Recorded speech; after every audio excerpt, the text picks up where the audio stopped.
Vanité de vanité, dit l'Ecclésiaste, vanité de vanité, tout est vanité. La deuxième partie, lorsque nous lisons dans le 11 versets du chapitre 2, Salomon, il expérimente son vécu, se présente là comme un épicurien. Il n'a pas privé son cœur de quoi que ce soit. Il s'est livré à toutes sortes de plaisirs. Il a construit des maisons, il a planté des vignes. Il est présenté comme étant le plus grand roi de l'histoire de ce monde. De l'histoire. Le plus riche. Avant Salomon et après Salomon, il n'y a jamais eu un roi qui est si tellement intelligent et qui a eu autant de richesses.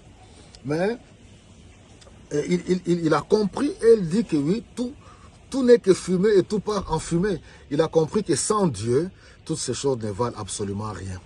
Il y a un vide dans notre cœur. Donc, c'est pour nous interpeller, mes amis. Si Dieu nous bénit, c'est une très très bonne chose. Nous bénit matériellement. Oui, si nous avons la capacité d'entreprendre, entreprenons. Mais n'oublions pas, nous devons partager avec nos semblables. Oui, parce que aimer Dieu, comme nous avons vu les trois grands thèmes, Dieu donne la vie, Dieu ôte la vie, et puis aimer Dieu, c'est mettre sa parole en pratique. Mettre la parole de Dieu en pratique, c'est aimer son prochain, ne pas faire du tort à son prochain. L'amour de l'argent, l'amour des richesses peut amener plusieurs à commettre l'irréparable. Oui, nous sommes dans un monde très complexe où nous voyons aujourd'hui à tout prix ceux qui veulent s'accaparer des richesses, la gloire dans le monde politique, même dans le monde du cinéma, dans le monde du sport, même dans l'église. Beaucoup sont prêts à vendre leur âme au diable.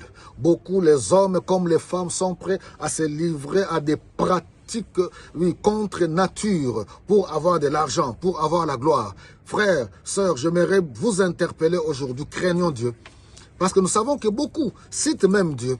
Même les hommes de Dieu, oui, qu'est-ce qu'ils ne font pas aujourd'hui pour avoir la gloire, pour avoir le succès? Donc, ils signent même des pactes avec le monde puissant des ténèbres. Que le Seigneur nous aide. Nous avons vu les grands de ce monde ne sont plus dans le monde politique.